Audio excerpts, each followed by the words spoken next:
Hey, it's Benji Cole, son of Al Cole from CBS Radio, welcoming you to another edition of People of Distinction. The talk that gives an in-depth view of some of the most dynamic, intelligent, and successful people on the planet. Run to our website, peopleofdistinction.org, for more info, or you can email me directly at benji@alcoleenterprises.com. And on the line with us today, we have Kenneth Michael Plaisance. We'll be discussing his new book, The Argument, available on Amazon, Barnes & Noble, and also in Kindle format as well. And Kenneth was brought to People of Distinction today by some of the best movers in the business, Ingress Advertising Publishing. If you have a book that you'd like moved, move it through Ingress. You can find them at ingressadvertising.com. The book that we're going to discuss really revolves around an issue or an argument that has really been going on here in the States for a number of years. But what's so unique about Kenneth's book is it's going to take the argument, but from a different perspective, okay? And it's really going to be talking about equal rights. And I'm going to let Kenneth go into all the specifics because, listen, he's going to be able to explain this much better than I ever could. So without further ado, let's go ahead and let's bring him here on the line with us. Kenneth, first and foremost, man, thank you so much for being a guest with us on People of Distinction. How are you today? Great. Well, thank you for having me. I'm doing fine. Wonderful. As well as could be expected. That's there it is. Anyway. You have your health, you're there, everything is good, right? Everything else you really Yes. can't complain Yes. about. Well, Kenneth, listen, before we even jump into the book, okay, let's hold off slightly on that. Tell our listening audience a little bit about yourself. Yes, I'm an attorney in the New Orleans area, and I can practice in Texas, and I am admitted to the United States Supreme Court as well. I've been doing employment law matters. I've got a master's in employment law, and was a claims adjuster for two major insurance companies, so I know automobile accidents like the back of my hand. So those are the two areas I try to stick in. When I was younger, I did just about everything, kind of burned myself out. So I picked two areas in which I know very well. And domestic area as well. I know that. I don't like doing it too much, but I know it. I know it on a personal and professional level. And so I had a journey that I had to go through, and representing some clients in the area of child support and visitation and so forth. That's a great segue to go into the argument. Let's jump right in. Give us a brief synopsis of your novel. Well, it's a fiction based on a true story. I've taken a case all the way up to the United States Supreme Court. And the United States Supreme Court doesn't have to take it or doesn't have to allow you to argue. They can just deny the writ. So you take a writ after you've gone through the process through the lower courts, and then you can take a writ to the United States Supreme Court on the matters of right to privacy and equal protection of the law. So the storyline is I represented a DNA expert. And then he found some espionage, some serious espionage regarding DNA sampling in a laboratory, and I named it Labrador Incorporated, and it had some contracts with the United States government regarding DNA child support reports against men across the nation.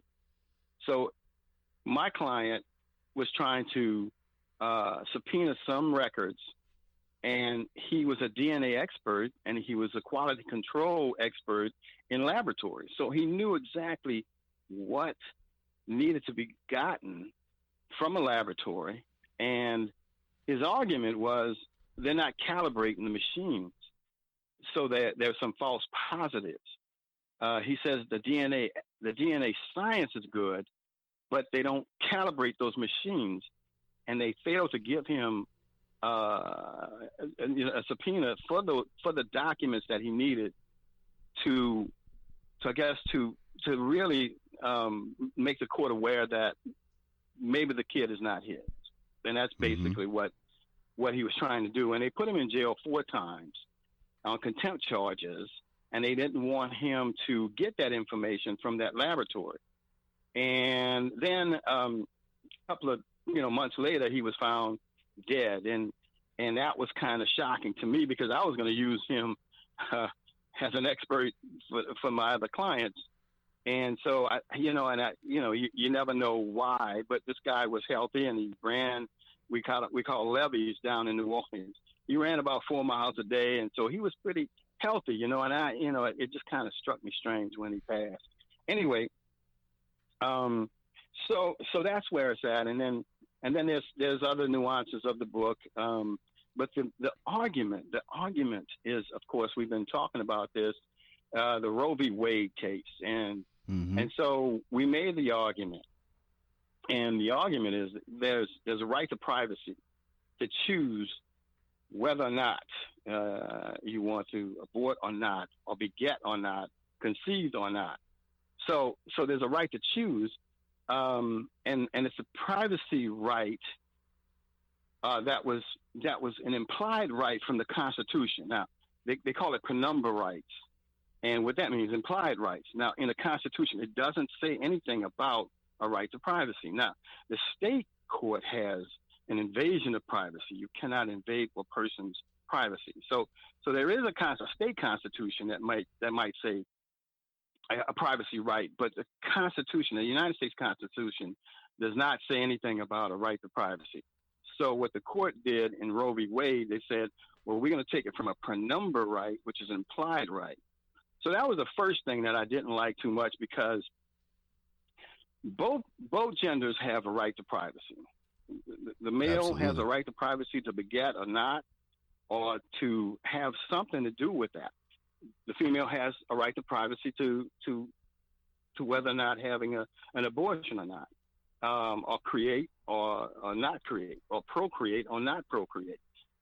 So there's 2 factions juxtaposed from one another.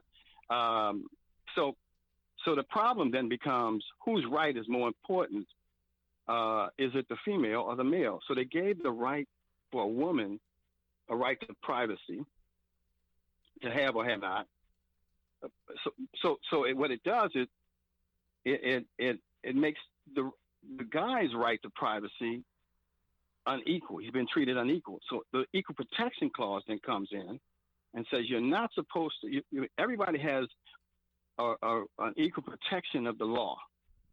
So those two constitutional issues are being violated. So, and when you violate the Constitution, it becomes unconstitutional. So that was the argument in terms of Roe v. Wade. Now, they came up with 2 other cases called the Danforth case versus Planned Parenthood, and then they came up with the Carey case versus Planned Parenthood. And one says that the mother or the female does not have to get consent nor notice to the guy if she wants to have the kid or not. So then it becomes the guy has no rights in this I guess area. So then the argument then becomes, well, if I don't have any rights as a man,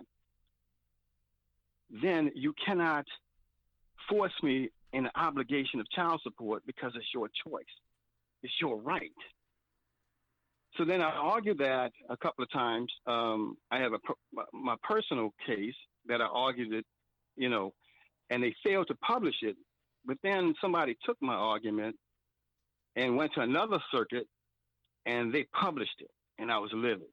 So that's discrimination in terms of arguments, almost plagiarism, really. So then I had represented another guy, and then I asked the Fifth Circuit Court of Appeals to publish mine.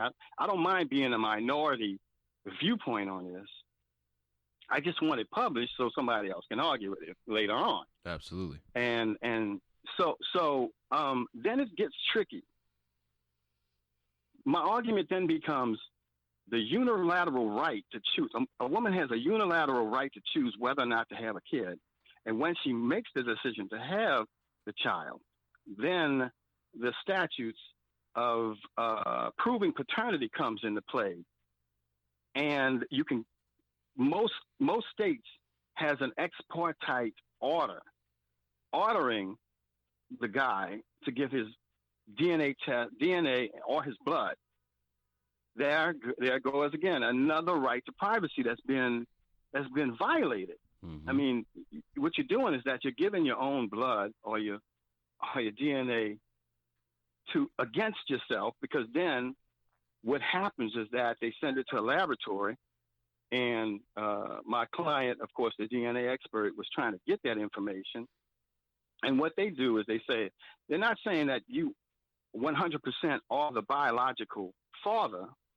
They're saying you are in that sample of population in your area or community that makes you the father. So if you 95% in terms of in that sample have that same blood type, same DNA type, you are the father. There's a presumption that you are the father. Now, it's tricky because once they give an order that you are the father, they also put in an order you are to pay X amount of dollars for the kid. Now, the guy, even professionals don't have enough money to pay an attorney, a good attorney who knows this area, $350 to $500 an hour. And they don't have the money to pay an expert to counter the presumption of fatherhood. So then they stuck 18 years paying for child support. And then the lady can come in and do an increase. And then and then probably will get it because there's no jury trial either. So you've got a judge who, and I got to say that all judges are unbiased and impartial. I got to say that at the front. Mm-hmm. But you're talking about campaign contributions, and you're talking about all kind of other stuff that goes into it. So that's the major argument of the book: the father's right to privacy, and then his equal protection is being violated as well. Wow. Guys, here on the line with Kenneth Michael Plaisance, discussing his book, The Argument, available on Amazon, Barnes & Noble, and also in Kindle format as well.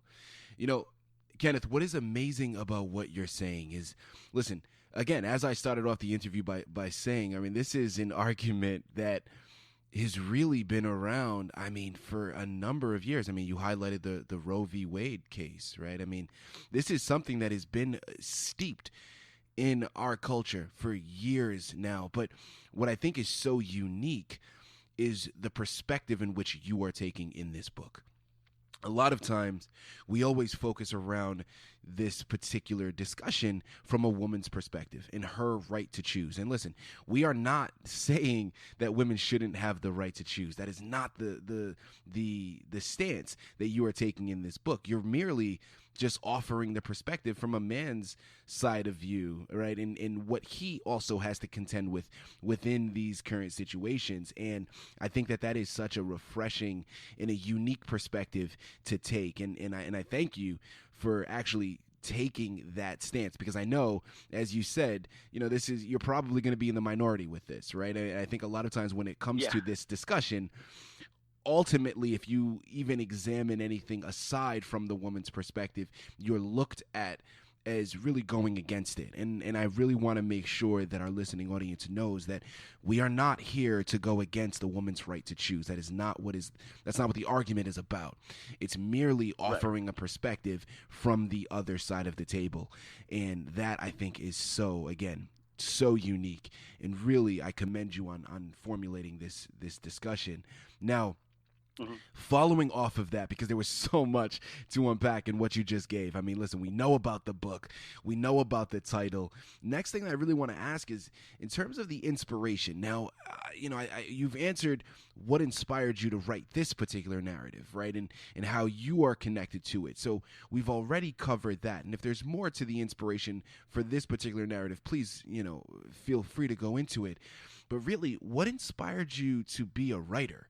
I mean, you have this long career that you're still practicing in law as of now, and I'm sure that takes up a good chunk of your time, but you still felt passionate enough to embark upon this creative journey. Talk to our listening audience about your inspiration to embark upon this path as well. Mm-hmm. Well, I've always wrote poetry. I mean, ever since I was 16. So writing is something that I like to do in terms of poetry. And so got another book, Seriously and Deliriously Still in Love with You, is the first book I really wrote, and that's just poetry. And so I'm a writer, and it starts from that perspective. Now, with respect to the book, the argument, like I said, I went through a personal and professional journey through this area. I mean, if it didn't happen, and I kind of think it's divine intervention that wanted me to do this, to give a different perspective. Because of course, if it doesn't happen to you, you say, oh, the guy is just doesn't want to pay his child support. He doesn't want to do this. He's just trying to get out of it. And that's not the case at all. So like I was saying before, the injustice of not being published, my argument being published first and allowing another attorney to take my argument, and it's a female attorney, and letting her take the credit for it, and that it just went through me, when I found out a year later when that happened, it really hurt me a lot. So I did that, and I think that inspired me to handle these cases for other gentlemen. There was another client that I had, and I think his name was Hardy or whatever. But anyway, we have parishes down here in Louisiana. It's counties up north, and or the different states is counties, but we have parishes, right? And so it's about 60 miles, Tangipahoa Parish. And my guy is from the Lower Ninth Ward, and he's married. And he gets something from the DA's office in Tangipahoa Parish saying that he's the father of the kid, right? And his marriage almost got a divorce with this. And I kept going to the DA's office in Tangipahoa, about 60 miles north of New Orleans, and Meade, Louisiana, and they kept on it. They kept on it until the day of the trial. The lady didn't show up, and so they dismissed it that day. Wow. And so you would imagine if he didn't have an attorney to represent him in this matter, he would have got railroaded in this area. So there's another reason why, and there's a lot of guys that's paying child support that's not their biological kid, and that is crazy because there's a statute here, a criminal statute says if you make a false statement of paternity, you can go to jail for that. But a lot of the women, they say, yes, this is not your child, but I still want the money, So there's a lot of things that go on with it, and a lot of people don't want this argument to be expanded or expounded. And we have a case coming in the United States Supreme Court that talks about abortions and so forth. It's coming from Louisiana, and so it's kind of weird that all these things happen, and there's some guys that can't see their kid, but they have to pay the child support, and a couple of guys committed suicide because of that. So wow. So it's kind of crazy. So I want to bring it to the attention to the audience, and then I kind of draw in all kind of stuff as well. I'm a John Grisham, yeah, that's the guy. He's an attorney, so he's kind of like a person I like to write like, and so I brought it in those terms, and I've got a term that I come up with. The government, the president-elect, it was a female, a dominant lesbian feminist, and I took the interview the last time, and they just stayed on that one, boy. They really did, but it's fiction in a way based on a true story, and I've got a little bit of naughtiness in it as well in chapter 6. So everybody got to watch out for chapter 6. The attorney goes into,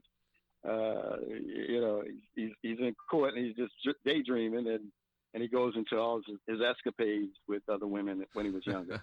So it's an interesting, good read, and there's some poetry in it as well. So it's a good read. I try to throw everything in the kitchen sink in the book so everybody can read it, and it's a good read, I think. Anyway, what is so great about this book and about this narrative is, at the very least, it's going to spark conversation, right? And ultimately, listen, at the end of the day, everybody is entitled to their own opinion. And what I think is great is, again, as we've stated before, it's not a thing where you're choosing one side over the other. It's just basically an examination of what both sides have to deal with.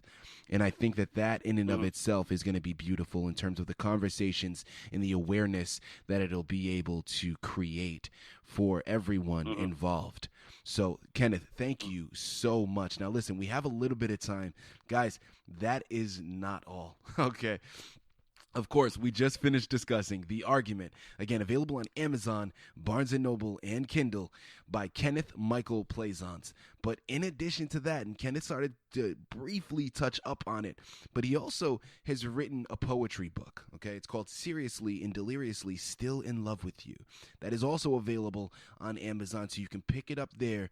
But in addition to his poetry book, he also has a CD, which is called You Were Made from God's Love. Now, Kenneth, really quickly, because we only have a few minutes left here, go briefly into each one of those titles and give us a brief synopsis of it. Of course, the poetry book, and then tell us a little bit about your CD as well. Well, I mean, the poetry book is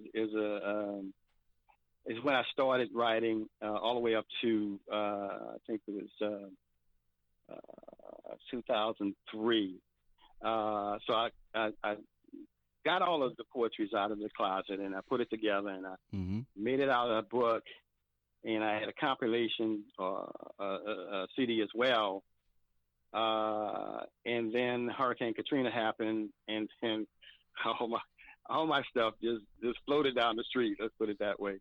So then I did it again in 2013, and so it's a good read as well. I mean, if you enjoy poetry, mostly love poetry, and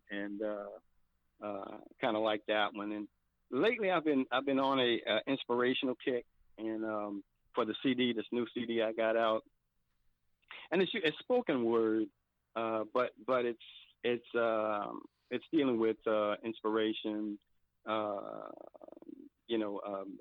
Bullying was and is still the top issue with kids, and so there's the title is "You Are Made from God's Love," is really saying that you're gonna have to be strong enough to understand that you are God's child, and therefore you don't have to worry about everybody else calling your names and so forth. So it's a good CD. It's about bullying. It's about inspiring people. I've got two secular songs. One called "Far, Far Away," and the other one is "She's Insane." But we're not gonna get into that one. But all the rest of them are inspirational God songs and spoken word, melodies, words and so forth. And You Were Made from God's Love. There's one, God is Able, and there's some other ones as well. There's also Ave Maria song, and but it's in the spoken word kind of deal, and it kind of it's a real good CD if y'all want to pick up that one as well. Absolutely, something for everyone. Right. Again, we started off, but the anchor of this show was The Argument. That's going to, really for mature audiences, of course, and that is definitely going to create a conversation. But he also went into, if you like poetry, Seriously and Deliriously Still in Love with You is definitely where you want to go. Or you can even go with You Were Made from God's Love, which is only, not only is it inspirational, but it also can be, as he stated, it can be helpful and beneficial to children as well, dealing with bullying and things of that nature. I mean, this is absolutely incredible. Kenneth, thank you so much for bringing all of this to our People of Distinction table. I mean, we truly, truly appreciated it. Oh yeah, well, great. I thank y'all for having me. This COVID for 3 months or 4 months have stopped the advertisement and the marketing of the book, but I'm back on it, and hopefully I have a book signing in your neighborhood. I had 2 already in the New Orleans area, and hopefully I'll be in your city soon.